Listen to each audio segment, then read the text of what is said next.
we talk about if you build it right, it's good for everybody. Mm-hmm. And I'm always joking with people because I always look at my three kids, right? They're always using closed captioning. And I always sit there, I go, they are not deaf or hard of hearing unless they're talking to me. Okay. Let's be very clear about that, right? But they're always utilizing closed captioning. Yeah. And again, that wasn't built for that use case of, a teenager who's, trying to listen to a podcast or a movie inside school when they're not supposed to be, right? I mean, that's really what's going on, right? This was meant for the deaf, hard of hearing community. But again, it's a great example of innovation that's benefiting everybody. So.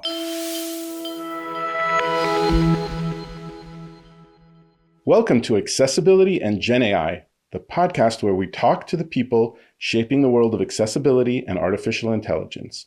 I'm Joe Devon, and I'm joined by my co-host, Eamon McErlean. And today, we have two guests who just made accessibility history at CES 2026. Steve Ewell is the Executive Director of the CTA Foundation and a Vice President at the Consumer Technology Association, which puts on CES. And Fred Moltz is the Chief Accessibility Officer at Verizon, where he spent the last decade building their accessibility program. Together, they launched the first ever accessibility stage at CES, right in the heart of Venetian.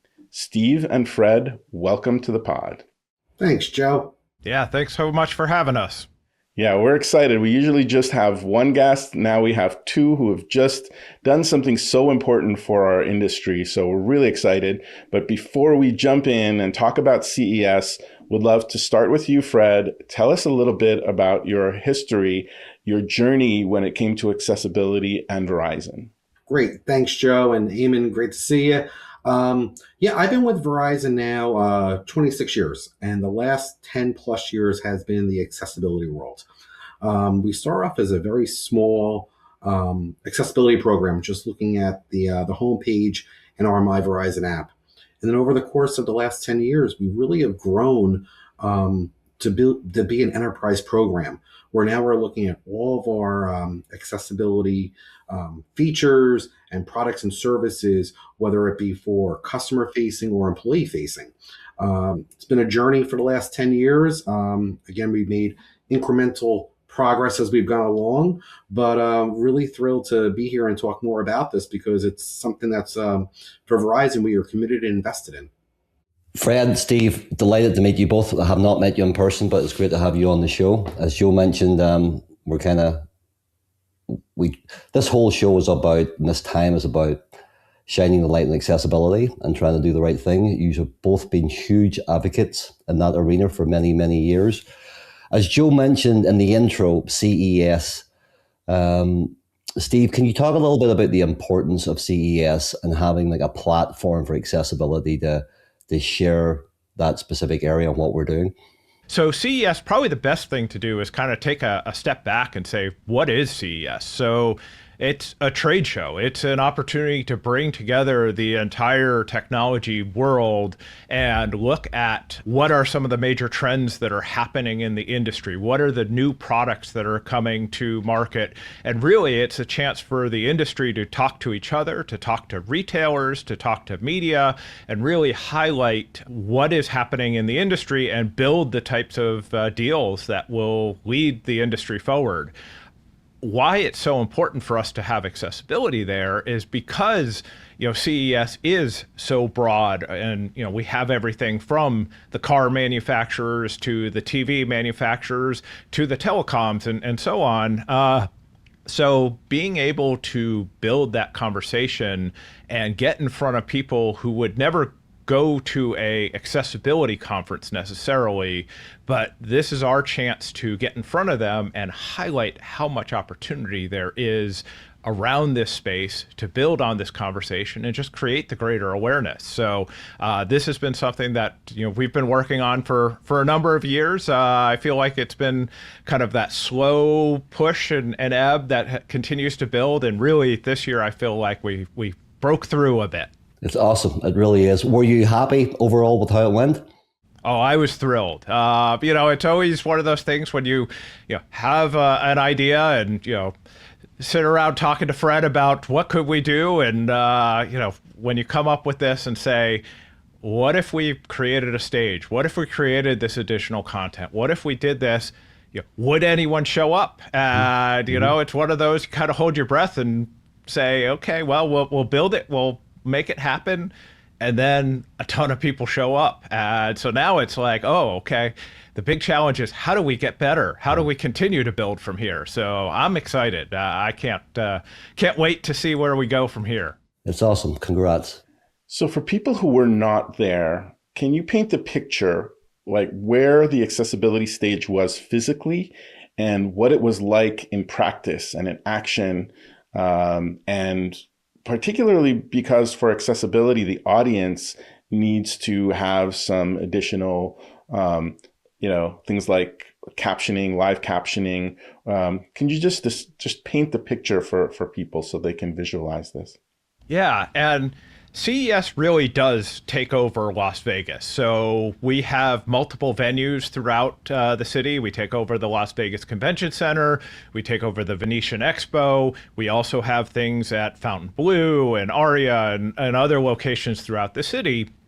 But a lot of the technology that's related to health tech, related to kind of lifestyle technology exists within the Venetian Expo. So we really thought it was important for us to have the accessibility stage be at the Venetian and be kind of in a location that is close to where many of the exhibitors are and where many of the pieces of content are going to be related to accessibility. Because in addition to the stage, we actually had the entire main track of accessibility, which Joe, I know you participated in and really appreciate that.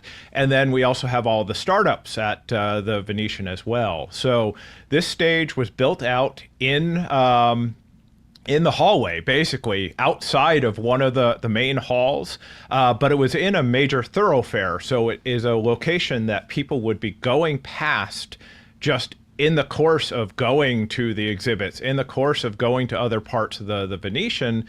And that was done very much on purpose, because what we wanted is, you hear someone talking on a stage, you're likely to just at least pause and say, okay, what are they talking about? Am I interested in this? Do I want to learn a little bit more? And it kind of draws people in. So that was done very much on purpose. Certainly in addition to Verizon being our presenting sponsor of this, we did go out and we lined up Microsoft provided accessibility services for the stage. So we had ASL interpretation, we had captioning throughout for the stage. We also had Bluetooth SIG as one of our sponsors of the stage, and they brought Auracast there as well. So people were able to try out. In fact, they had headphones that you could borrow if you didn't have hearing aids that had Auracast built into it, to try that. And because we are in a big hallway, I was worried about background noise and everything along those lines. And actually, it was interesting. We heard from some of the interpreters that they actually really enjoyed the Auracast because it gave them a chance to really just hear what the speakers are saying and focus in on their sign language or on their captioning. So, that was something that I thought was really important as well. But it was really just finding something that was central and could really draw people into the stage. I'm assuming you have so many different companies and organizations that want to participate in different sessions. How do you select them? Like, how do you go through and prioritize them? I'm sure it's not an easy job. Yeah, well, luckily, this being the first year, I wasn't sure who would be interested. I managed to talk Fred into it and, was like, okay, Fred, take as many sessions as you want. And then I was like, well, wait, don't take too many sessions. It turns out there's a bunch of people interested in this. So, there was a mix. So we did have some sponsored sessions. So all those companies that, sponsored the stage had a chance to build out content and participate there. But we also were looking at, what are some of the major trends. With the CTA Foundation, we do work with a lot of nonprofit organizations all over the country that are using our industry's technology. So we built out panels that included, some of those organizations. It was very important for me to make sure we had people with disabilities on the stage. I did not want to be one of those organizations that suddenly was like, hey, we have an accessibility stage, and oh, by the way, we don't have anyone with disabilities participating in it. So that was something that was very important. And then just looking at some of the major trends. So, we had a session on, investing in accessibility, because that's something at CES. You say investing, and all of a sudden you're going to get a big crowd because everyone's looking for that next round of investment. We had an accelerator panel. We had, a number of other kind of trending topics that were on there. And Fred, I don't know if you want to talk a little bit about some of the sessions that you had on there. Yeah, no, that sounds really good. I mean, I want to pause for a second though and go back to your original question about the stage, and I really want to give Steve and his team a lot of credit here. This stage, to try to kind of paint that picture for people who were not there, not only was it in the most ideal spot that Steve talked about, right outside the main hall, people walking by, and that really was the magic of it. Was all the people, whether it was the presenters or the people coming for the first time, going, what's going on? I want to learn more. And maybe they stayed for 5 minutes. Maybe they stayed for the whole session. But in any case, they were stopping by. They were hearing the word accessibility. And the goal is, hopefully they went back to their colleagues, their family, their friends, and said, hey, there was this really cool stage at CES, never saw it before. And they were talking about this thing called accessibility. That, to me, was the magic. Now, when we talk about the physical footprint of the stage, the guy gives Steve and his team a lot of credit. So for those who aren't there, you had a stage, and I'm sure anybody's seen a stage before. You've seen pictures from CES where, you had it set up with the screen behind the presenters, whether it was up for a one-on-one type of fireside chat, whether it was a panel discussion. But behind there was built into the stage a wheelchair ramp.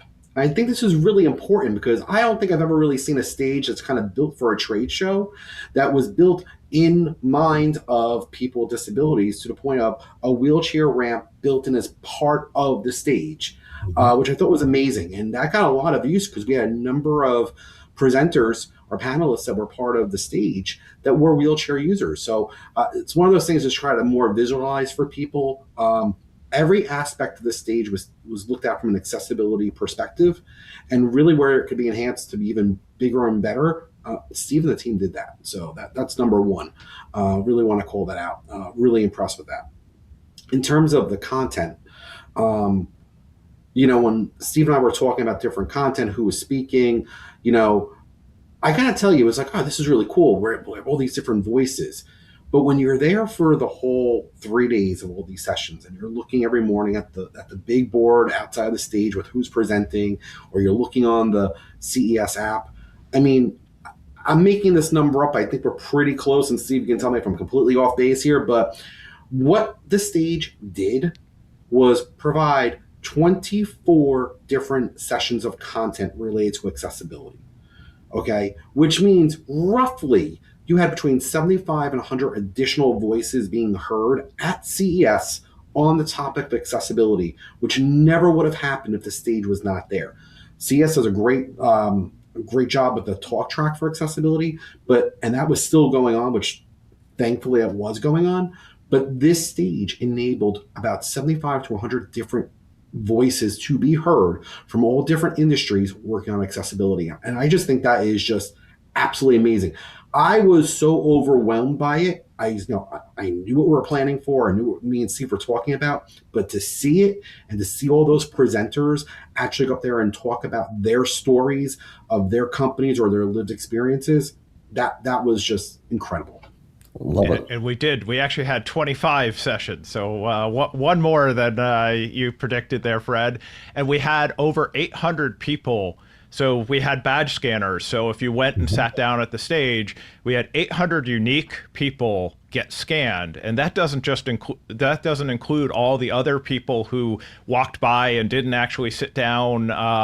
And many of those people came back, time and time again throughout the week. So it really did have an incredible reach throughout the week.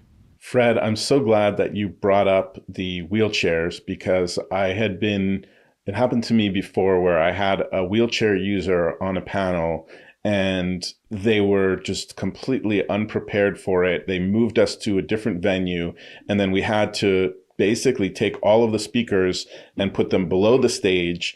And it was really embarrassing. And it's a common problem. I had a discussion with another friend who's a wheelchair user who had gone to a conference where they messed him up. Then he came back, but it was like, okay, do you have everything all set up? And once again, they did not have the preparation for it. And then they told him, oh, why don't we lift up your wheelchair and lift you up into the stage?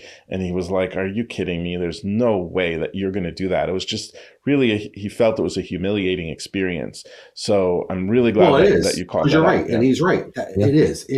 Yeah, so you really did it right, and I want to mention that because if anybody wants to create some kind of conference, and you should be prepared for this kind of situation and make sure that you have some accommodation to make sure that it's wheelchair friendly. So just a side call out.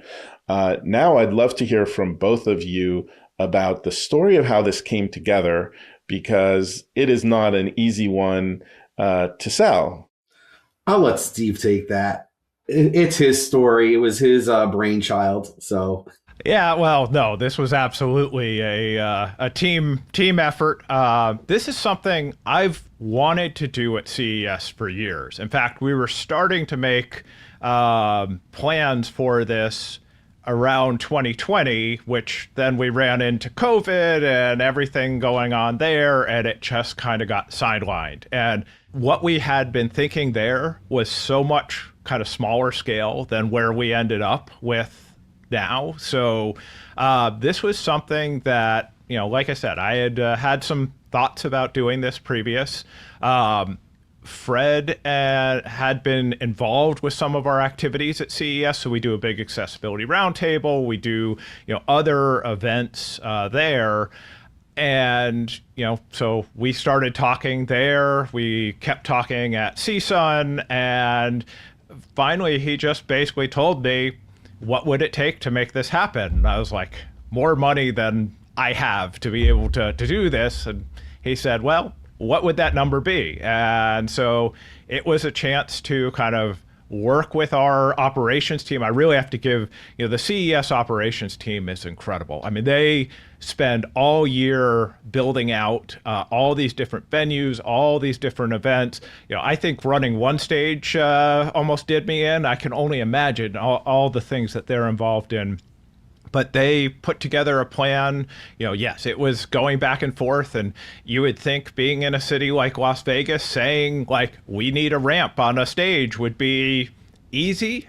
Turns out not as easy as you would think. But I said, we cannot do an accessibility stage that is not accessible. That would be, the worst possible outcome that we could possibly do. So it was a lot of back and forth. And, to Fred's credit, he was able to come in as the initial sponsor.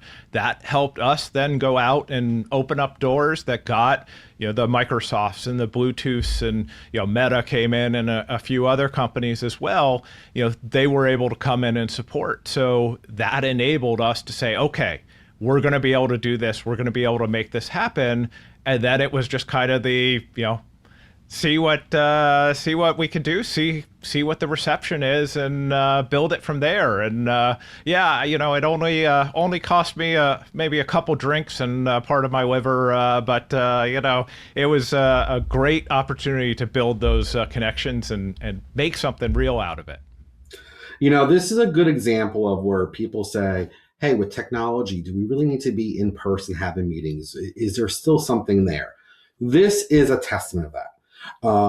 Because to Steve's downfall of hanging out with me at night, we were hanging out, and we were, like we always do. I have a lot of, I admire a lot of what CS has done.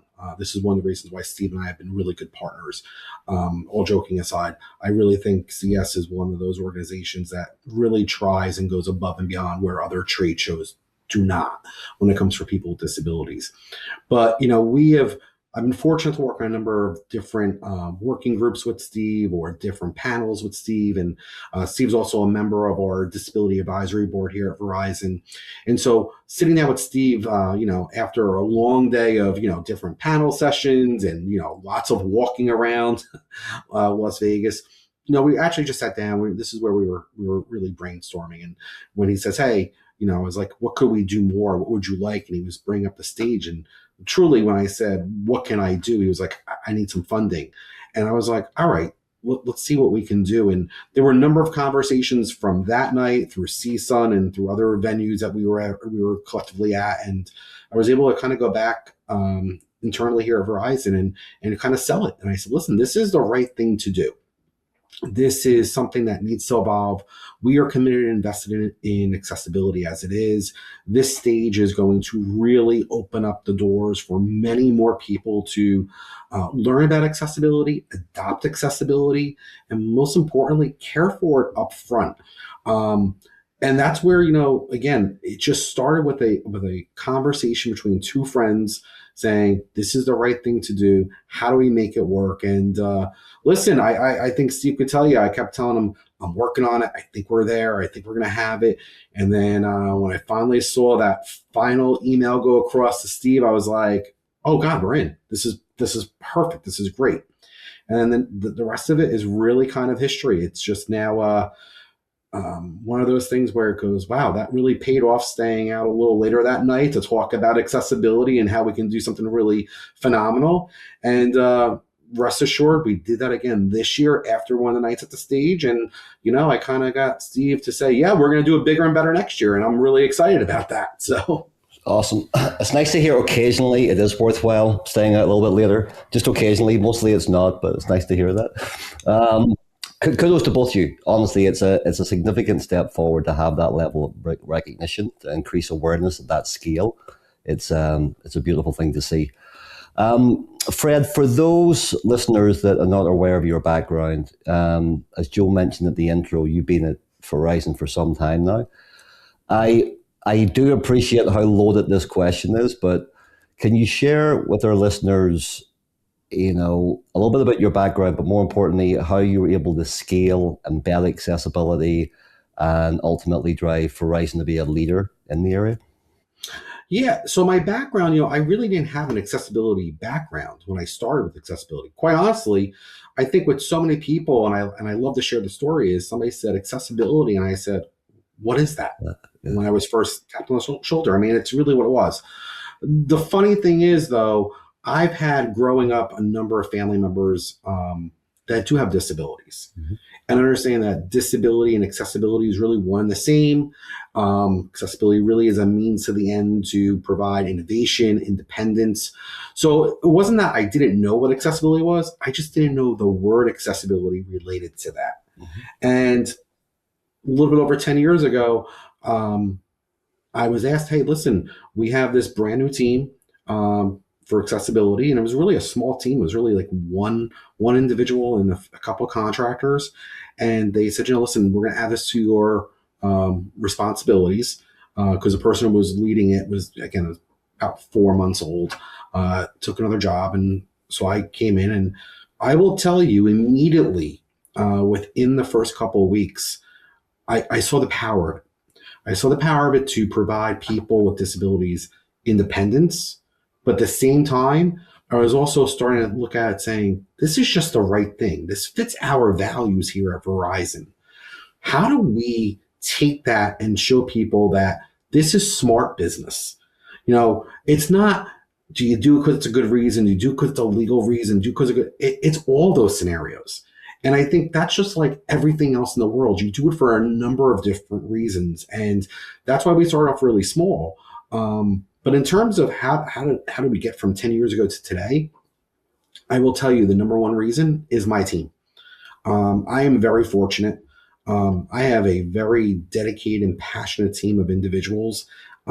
This is their job that they chose to take. And they love the work they do. They love to see their results.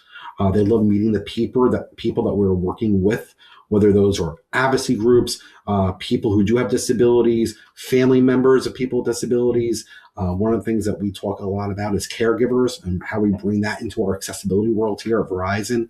We do focus groups. So it's all of these people together on my team that really have made this program very successful. And I'm very fortunate to have each and every one of them on the team. In terms of how do we continue to grow, it just became organic. Mm-hmm. We start off with just a homepage and an app. And as you start diving in, it's like, oh, wait a minute. I need to worry about this training that somebody's taking because they're working on this project with us. Or, hey, we just brought in, we made sure that our careers website was accessible so people can apply for the job. But now we have those people in house. Well, we want to make sure they can grow in their career. It's not just one job to get them in the door. How do we enable them to go succeed like everybody else?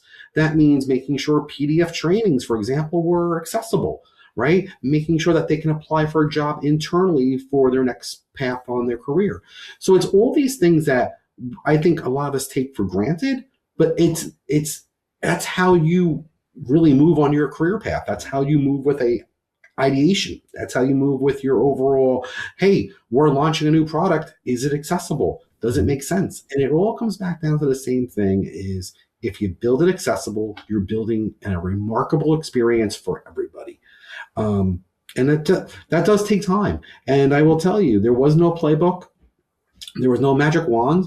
It was just, like I said, working with my team, working with people like Joe over the years or Steve. You kind of build this community, this village, and everybody helps each other. Nobody's in a competition for who's the best accessibility out there. I mean, we are, but no.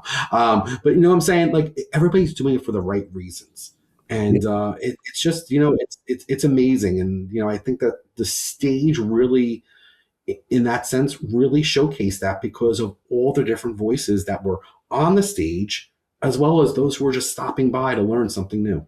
Yep, no, completely agree. And thank you for sharing that.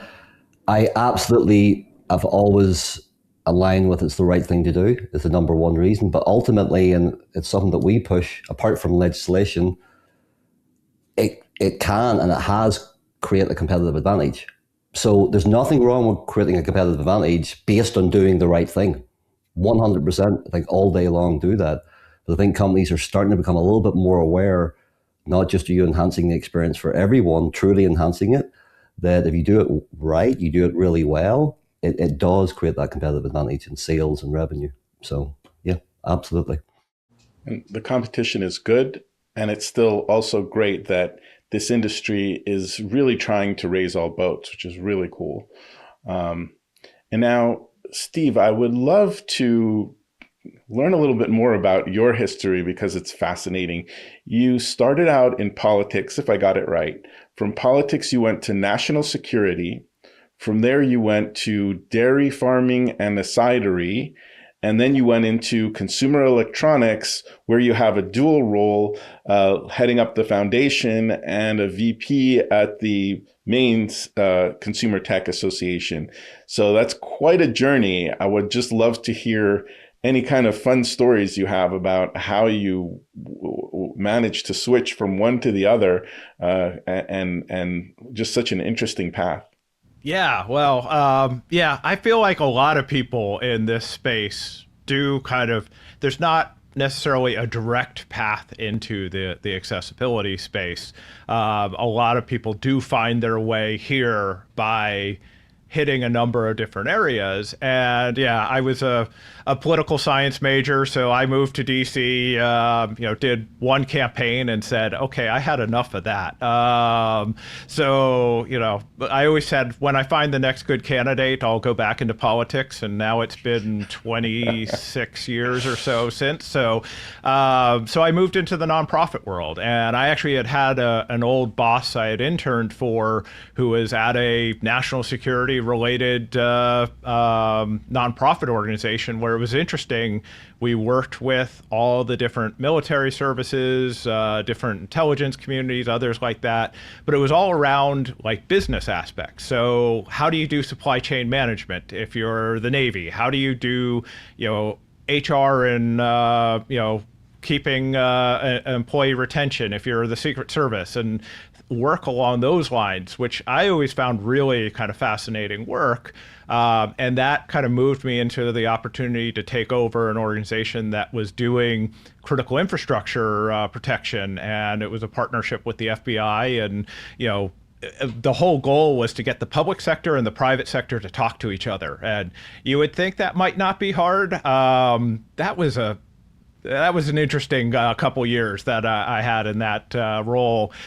But it was an opportunity to kind of step into an organization that was working in the technology space.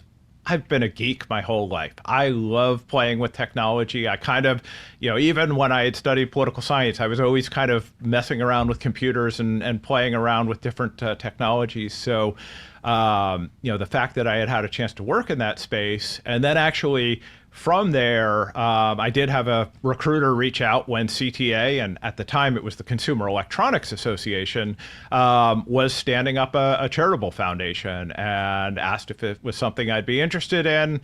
Went through that whole interview process, and CTA has a reputation. They put you through a whole interview process to get in. And in that very last interview, they said, oh, by the way, the initial board of trustees for this foundation met, and they decided that the foundation's going to focus on aging issues and disability issues. And I said, that's great. I don't have experience in either of those areas, but I can learn. And walked out of there saying, all right, I'm out. Like, there's no way. And somehow wound up in this position, and similar to kind of what Fred had described, we really did, when we were launching this foundation, because I didn't have the expertise in this area, and let's be honest, our industry may have a little bit of a reputation of sometimes showing up and being like, we've got all the answers. We know exactly how this is all going to go. I kind of wanted to take it the other way around of say, okay, who can tell me, like, what do I need to know? Tell me kind of what's going on in the space, what has been tried, what hasn't been tried, where can we do it? I was also a little worried because people see CES. They see, like, we take over Las Vegas and all the incredible companies that are there. And I was worried they were going to be like, oh, you have, a fortune to spend. And, we're a very small foundation. So it was kind of, how do we, build from there and really get our feet under us before we grow from there.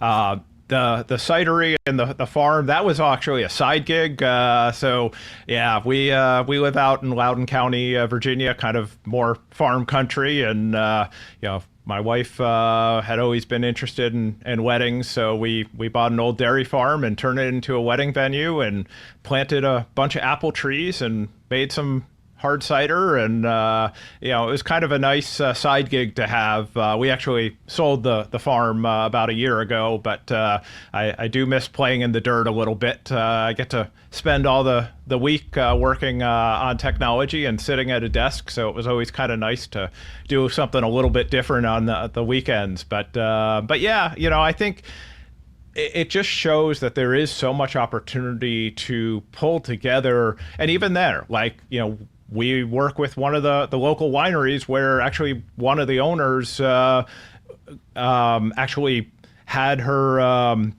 tractor tip over and lost the use of her legs. And so looking at kind of what type of technology she could use to continue to, manage her vineyard and do that type of work. So it all comes together between, accessibility, whether you're talking agriculture or whether you're talking, the latest AI, like you all focus on, it all comes together. So I really believe in kind of having different aspects of your life and engaging in a different number of different topics, because it all adds to a greater tapestry and enables you to do that much more. It's a very eclectic engagement model that you have across the board. And you said your own property at home, you used to be able to host weddings. So yeah, we had a farm that used to host weddings and activities. Actually, it's still hosting weddings. The new owners have taken that on and continue to do that, continue to make cider, and seem to be doing great work. So we cheer them on now. Love it. Thank you. We'll get into accessibility and AI in a couple of minutes, but one question, Fred, that I get asked quite a bit and love to hear your opinion on it is, what's the most important thing to scale and grow accessibility in a large organization? Is it, that empathy switch? Is it support from the executive down? Is it engagement with individuals with different disabilities? I know 100% is kind of a little bit of all the above, but in your career, what have you found that really can help gain that traction? It's a great question. I'm asked that question a lot. I'm very fortunate, working at Verizon, we have really built a leadership position in the accessibility world. And so we have a lot of, large companies, startup companies that come to us and say, hey, how do we do this? What should we do? And the first thing I usually tell people is don't boil the ocean. Yep. Don't try to do it all. It's just, you're going to fail. In terms of, is there a magic wand, some type of key that you can kind of plug in and turn? No, there's not, because every organization is different. So you have to understand what's going to drive success at the company you're at to go build and scale your program. In some cases, it's unfortunate, but you have some companies that will start because maybe they have a lawsuit, right? Not the ideal reason why you want to start, but hey, I'm not going to knock anybody for starting. You have so maybe it's a grassroots type of approach. There were some individuals at a company, either they have disabilities, they have family members, and they're doing some lunch and learn, and that's how they start building it out. Maybe it's just because you have a leader that says, this is the right thing to do. It's good business. How do we build it? So each organization is going to attack a little bit differently. And I always share people, if somebody tells you differently, don't listen to them, because everybody's going to be different. Just like, anything else in life, you have to figure out your path on how you want to do it. And I really believe that when it comes to accessibility. But to your point, in some cases, the empathy switch, it might be the great way of doing it, right? I'm a big believer of what I have seen a lot, whether it's been internally at Verizon over the years, or it's really more the external side of the house. It's not that people don't care about accessibility. They don't know about accessibility. Yeah. And I really encourage anybody who's listening to this, podcast today, if you're listening to it, take the challenge. It's your responsibility. Go share with your colleagues, your family and friends, what accessibility is, why it's so important. I know there's that cliche of saying, hey, anybody can join the club anytime, which is very true. I mean, I am one of those people. 5 years ago, I was, halfway through my journey on the accessibility journey here, and I was in a nasty car accident, and I actually had a spinal cord injury. So I actually have no feeling in all 10 of my fingers, and my left leg from my knee down goes numb throughout the day. So I did become part of the, disability club. But then you have from an aging perspective, which is where, me and Steve have a lot of great conversations all the time about those intersections between accessibility and age tech or aging in place. And then if you take in med tech, it all comes together. So the reason why I'm bringing that all up is because there is no simple answer of how do you do it. It's a matter of kind of go with your gut. You're going to know. And if you've got that drive and that passion, go with it. And I think the biggest thing to remember is you're not in it alone. Reach out to me, reach out to anybody else. And trust me, there's a lot more smarter people out there than Fred Moltz out there, but reach out to people, because people want to help. People want to see you succeed. Fred, that's a great answer. It truly is, because it's real, as in every company is different, and that's the truth. They really are in a different approach. I think if I always had one wish, it would be for everyone, designers, engineers, product managers, if they could spend 30 minutes or an hour with an individual with disability. To your point, it's not that they don't want to help, they don't know, they don't understand the impact it really has. And I would hazard a guess 99.9% of people, once they actually see that practical impact, they were like, oh, okay. And when you parlay that on to what you just mentioned, we all go through it at some stage of our lives. We all use accessibility features on a daily basis. It can help. It can significantly help. Well, that's a really good segue about features and innovation. I always bring this one up all the time. Like, think about hearing aids. Think, now we have, AirPods, right? They're being built that are hearing aid compatible and ready to go out the gate, or closed captioning, which is one of my favorites because, we know why closed captioning was built, right? Great use case there. But again, we talk about if you build it right, it's good for everybody. And I'm always joking with people because I always look at my 3 kids, right? They're always using closed captioning. And I always sit there, I go, they are not deaf or hard of hearing unless they're talking to me. Okay, let's be very clear about that, right? But they're always utilizing closed captioning. Yeah. And again, that wasn't built for that use case of, a teenager who's, trying to listen to a podcast or a movie inside school when they're not supposed to be, right? I mean, that's really what's going on, right? This was meant for the deaf, hard of hearing community. But again, it's a great example of innovation that's benefiting everybody. So. Well, and that's also where that creating that awareness, because I completely agree. A lot of our industry just doesn't know. And a lot of the people who are designing the newest products, they're kind of right out of grad school. They're thrown in and they're saying, like, build something that works for all people. And that's not what they've learned in school. That's not, they don't have the lived experience. They don't have that yet. So, but when you create that awareness, all of a sudden, it's incredible how we've been able to see. One of the other programs we have every year at CES is we bring a number of disability advocates to the show. And we don't tell them, like, you have to go to this booth, you have to go to that booth. And we set up a few meetings like that. But mostly we just say, explore, because I want to hear what you find that's interesting, and especially in the startup area. So we had over 1,200 startups from all over the world there. And, usually the person who's sitting at that booth is the founder of the company, the main engineer.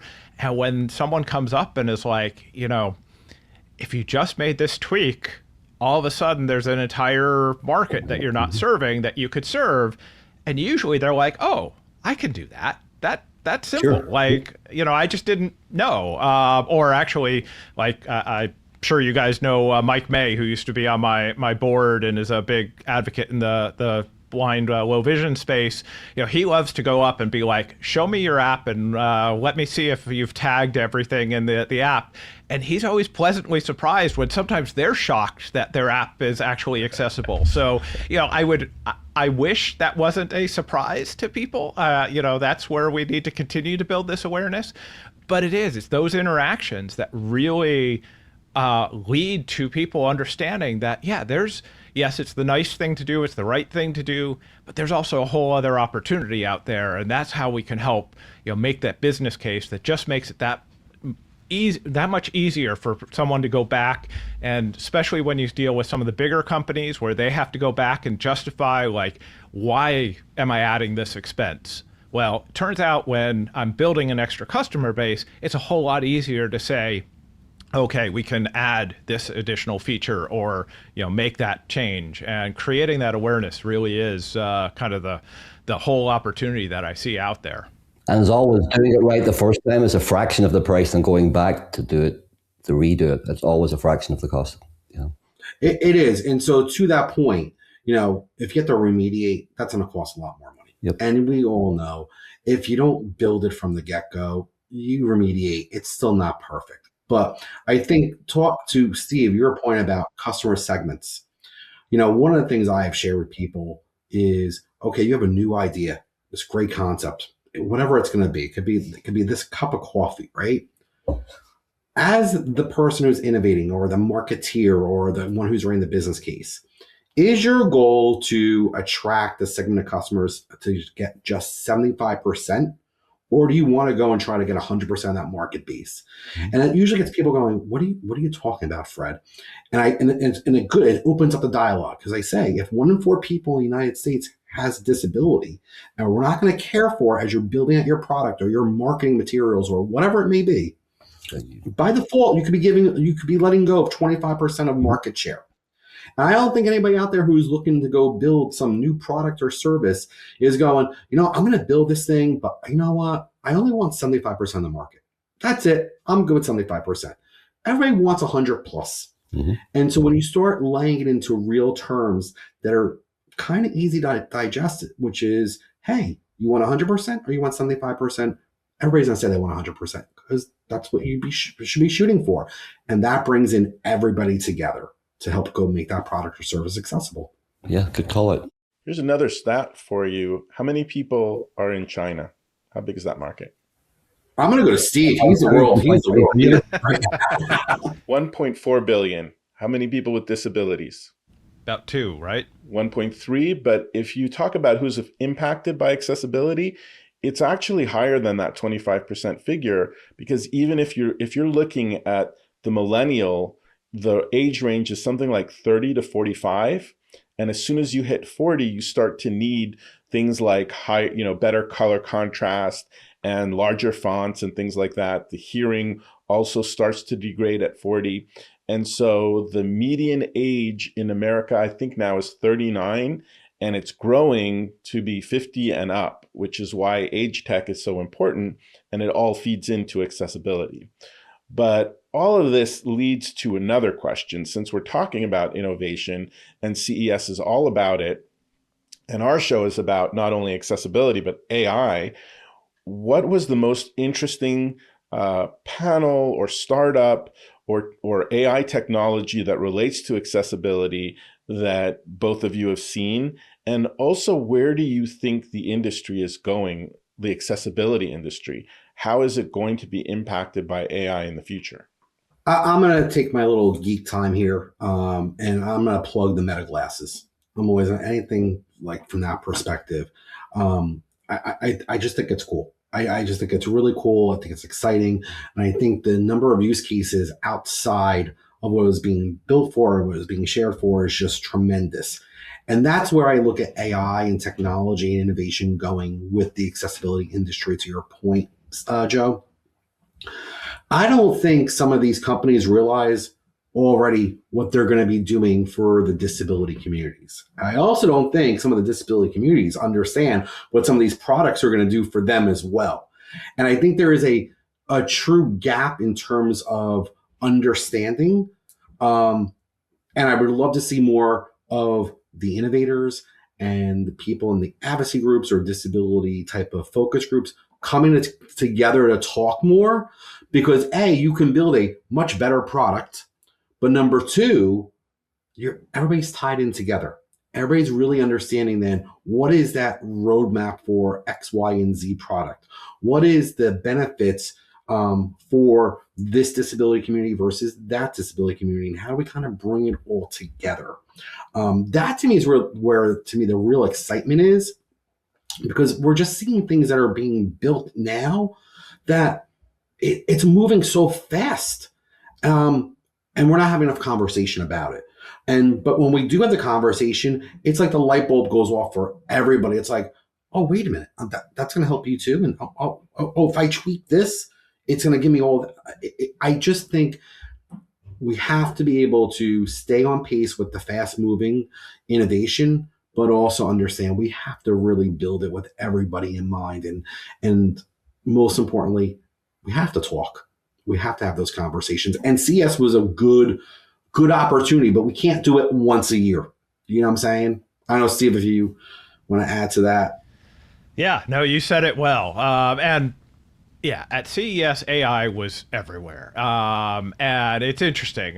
Industry goes through these transitions. I mean, I feel like a few years ago, especially talking to startups, everyone was blockchain. Whether they actually had blockchain in their product or not, they said they had blockchain in their product. Now we're kind of at that point with AI, but there is so much incredible AI being built into this. This is where I'm a little bit at a disadvantage, because actually I don't get to see nearly as much of the show as I would love. But there was, we had the entire Foundry area that was just focused on AI and quantum technology, and had sessions throughout and really looking at those emerging technologies. Joe, you led an incredible session that was talking about AI and accessibility as part of the main track of the accessibility sessions at CES, but there was so many other pieces throughout that, whether it was an AI session or not, they were talking about AI. AI and robotics was really the other piece of that, of looking at how that AI kind of moves into the physical realm. And that's where I really see a lot of this going is everyone wants their Rosie the robot that's just going to do everything for them, solve all problems. I don't think we're there at this point. I think we see a lot. I mean, the Roombas and robot vacuums have been around for a long time. We're seeing more of those single purpose robotics that are emerging.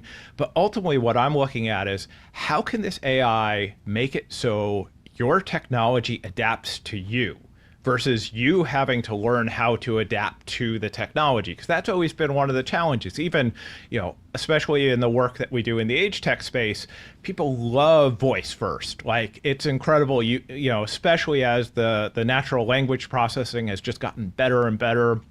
And you can just talk to your device, whatever ecosystem you're in, and have it do that for you. But the challenge was always, but you have to remember the right wake word, or you have to remember exactly how to phrase these things.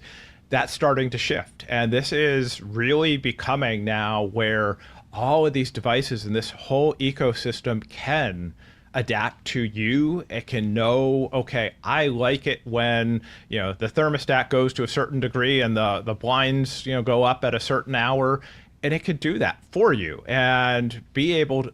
I'm still big in having the human in control. I really don't think, we want, to take the human out of the loop on a lot of this, but you can also have so many things happen based on what you're looking for, based on kind of how you want to kind of live your life. And that impacts certainly the disability community, certainly the aging community, but honestly, it impacts all of us. And that's where I'm kind of excited to see this continue to build and grow. So it's funny, you brought up the Roomba, and I don't know if any of you heard about this, but last night before going to bed, this fellow mentioned that he wanted to have direct access, since you're talking about humans in the loop, he wanted direct access to his Roomba, and he read the technical specs and found a way to control it so that he could literally see what his Roomba was seeing. But he didn't realize that this accidentally gave him access to 7,000 different Roombas and their video cameras. And after he posted this on social media, he went to bed and woke, and it went totally viral overnight. And he wakes up to like a gazillion mentions. And there's always like that other side until we kind of figure it out. And there's always seems to be some InfoSec issues. And when it comes to disability, depending what you have, if you have some kind of implants, those are the scary parts of it, right? Like there were some people that had, I think, some kind of eye implant, and the organization went bankrupt, and their devices that were implanted in their bodies didn't work anymore.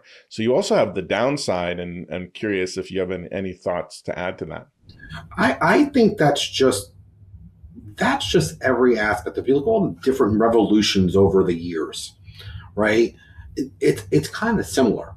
I mean, I remember. I'll give you a great non-AI, non-technology scenario, right? Where I had purchased new windows for my home. And I had that, 50-year guarantee, right? We weren't going to get the gas, we're going to get the cloudiness in the windows. That company went away. Somebody else is going to step up. I think when you see the path and journey of cars being built in those manufacturers, right? You go from what was one of the best in the 60s with some of the cars that are out there, right? So now you have a Tesla, right? You're talking day and night, and the ebbs and flows. And some of those companies are still around. Some of them have gone. Those manufacturer parts, they may have been purchased by another company. They may have gone out of business, a whole slew of things. So I think that's just human nature of evolution in terms of the industry. But not to discount. Are things scary? Absolutely. But I also remember when AOL came out with their dial-up service, how many years ago, right? I'm really dating myself here, right? And I remember my mother at the time going, somebody's going to see what you're posting or writing, blah, blah, because now that's all connected. It's the same fear factor, just present day.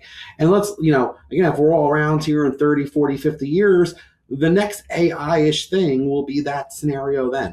So that's not to discount the scariness of people's, concerns, but it's how do we adopt it and how do we safeguard it? And quite honestly, if a Roomba can get access to 7,000 things, maybe we just got to be a little bit careful. So. Well, and that goes to the whole InfoSec. I mean, this is kind of taking me a little ways back, but that's where having people who are those InfoSec leaders and being able to test these products, find these flaws. There's bugs in all kinds of products. There's bugs, but it's finding and responsibly disclosing so that those can be patched, so those can be secured. Is everything going to be perfect? Probably not.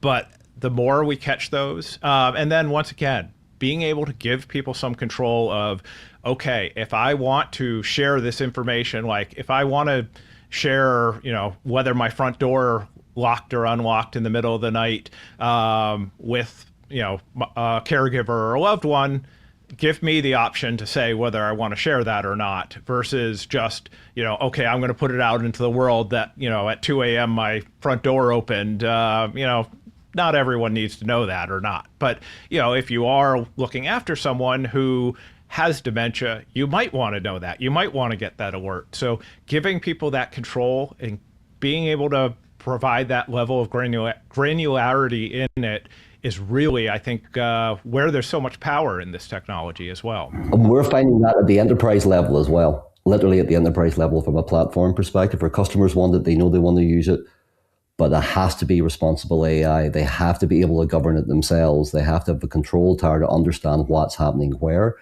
and be able to adjust accordingly. So yeah, responsibility overlaid with the ability to really customize it as needed is kind of the key, Quick curveball, and we can cut this if need be. But Joe, I was thinking this morning about having one question that we asked all guests moving forward, just one consistent question.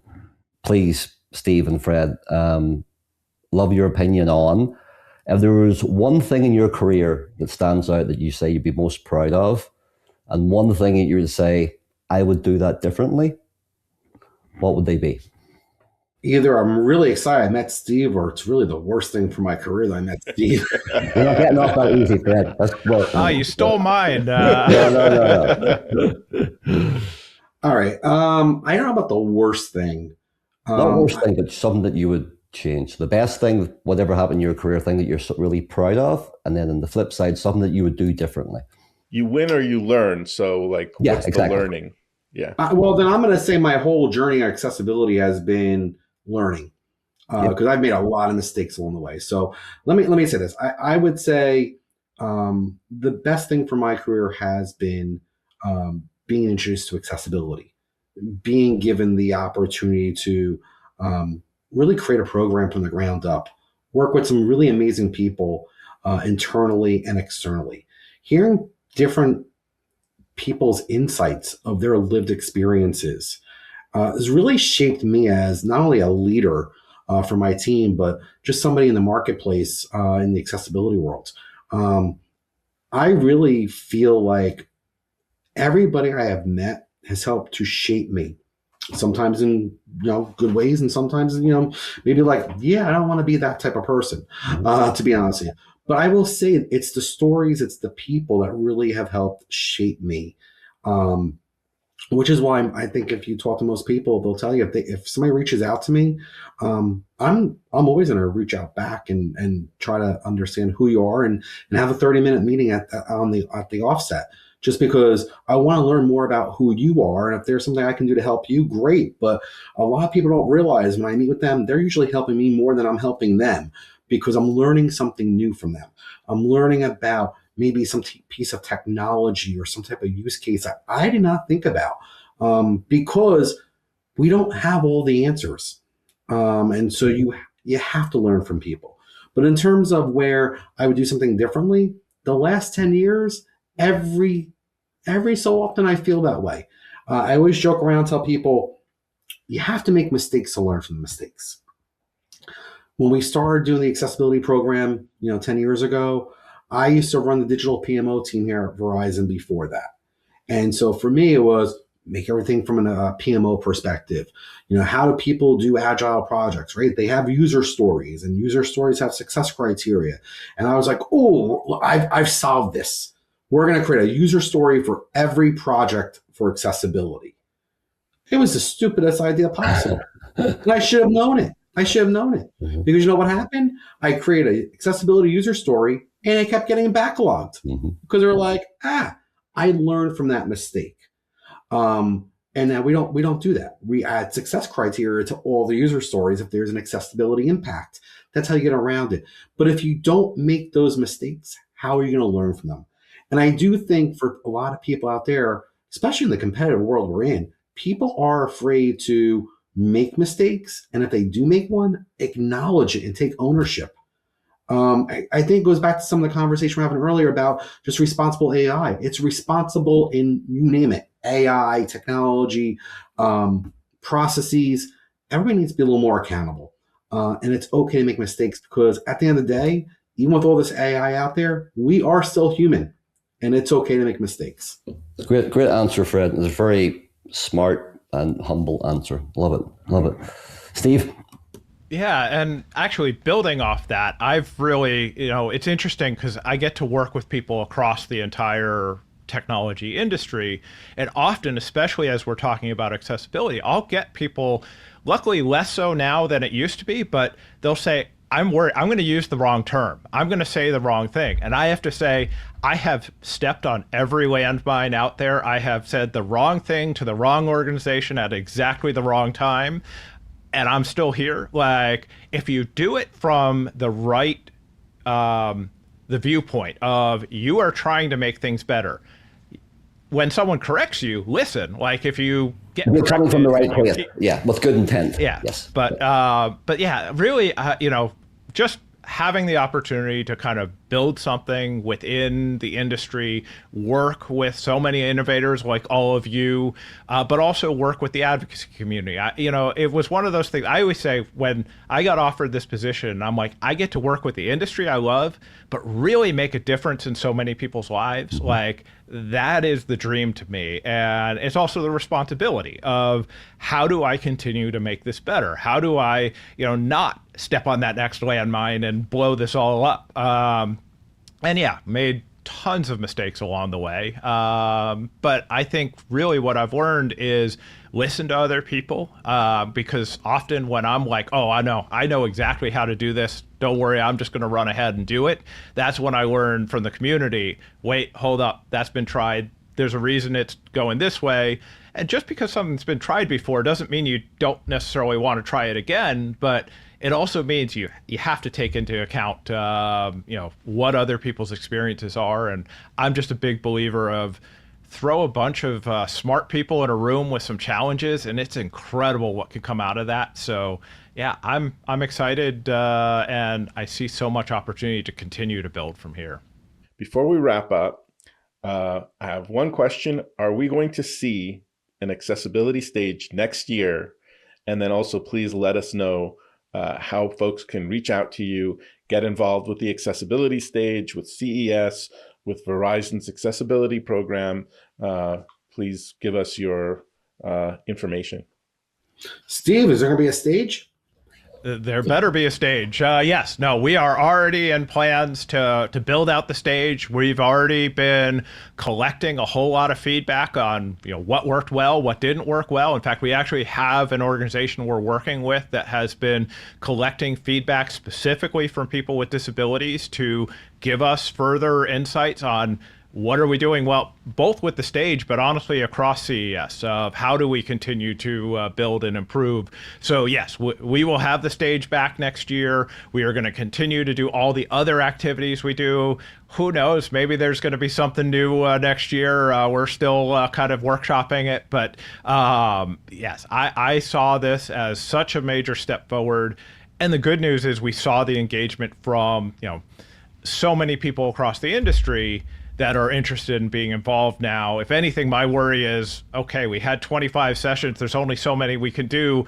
How do I get all that now when all of a sudden I have a bunch of other people who want to be involved?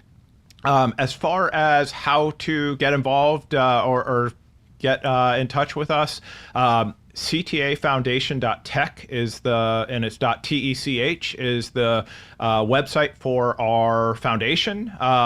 CES.tech, and once again, it's .tech, is everything CES, including actually you can go on there and see all the videos, both from the accessibility stage, but also from the main track of accessibility, all the keynotes, all these other sessions. So definitely encourage people to do that. And then reach out to me, either email or LinkedIn's actually honestly one of the best places to find me on of the social media. That tends to be where I am. So reach out to me on there, and always happy to connect. Much like Fred said, I'm a big believer in building those connections. Even the introverted one here is willing to do that connection initially and just see where we can build from there.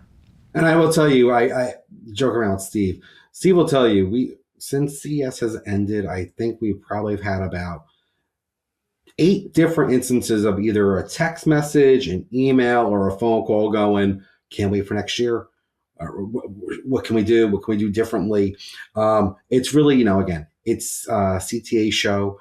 I am just happy to be a part of giving my feedback into the content and working back with Steve and brainstorming some things. But I think to Steve's point, it really takes all of us. So keep getting those ideas over to Steve because we need different voices and different ideas, because this was such a great success. I will tell you, the night before I got out to CES, Steve had sent me a picture of the stage being built. And I was just floored. I mean, I saw pictures beforehand of the sketches and knowing the idea, but to see it come to life and then to walk onto into the Venetian and see it for the first time, I was overwhelmed with such pride of, wow, this is going to make a difference. This was history in the making. And when we were having this conversation over a year ago, we weren't thinking about history in the making. We weren't thinking about, how much good media is going to come from this and how many people are going to come up to us. It was just a simple concept of we wanted more voices. We wanted more attention for the communities. And it was there. And I would say thank you to all the people who were there, who came up to either Steve or myself and just thanked us. Didn't need the thanks. The fact that you were there and you were bringing people in, that was all the thanks we needed, because it really did put a spotlight on the fact of accessibility is here. It's not going anywhere. And it really needs to be part of everybody's lives. And it is. The fact that people showed up is what made it, because we could do this once, and if no one came, we wouldn't be talking about this. We wouldn't be continuing to get this out there. It's the fact that people showed up. It's the fact that people engaged. It's the fact that people are continuing to have this conversation. So that's where I want to thank the two of you for continuing to highlight this issue, and especially highlight how much is changing and happening within the AI space right now in technology and accessibility. So thank you for creating that greater awareness, because that really is going to make a massive difference moving forward. Well, thank you, Steve, to both of you for joining. But I also want to give Fred the opportunity to share how we can follow your work. Oh, I can be found on LinkedIn as well. I'm on LinkedIn a lot. A lot of people, if you weren't aware, we have our accessibility lab here at Verizon in New Jersey, where we welcome people all the time to come in. We can showcase a lot of different assistive technologies that we're leveraging to do testing with. We can really showcase our products and our services. We bring in advocacy groups, we bring in customers, we bring in employees all the time. Again, it's a two-way street. We love to share more about accessibility and get people excited, but at the same time, we love bringing people in to kind of show us what's working well, what's not working so well. Because again, we're going based on what we know, and there's always that ability to learn something new from somebody else, and we encourage that. So LinkedIn's a great way to get in touch with me, and really hope to see people either physically in our lab in New Jersey, or listen, we can also do a virtual session. The more the merrier. Thank you both so much for your time. Honestly, it was truly beneficial and enjoyable. I hope to see you both in person, if not at CSUN, at least at CES next year. And maybe we can have one of them late nights together and come up with more ideas going forward. I love it. I love it. All right. Thank you. Thank you both so much.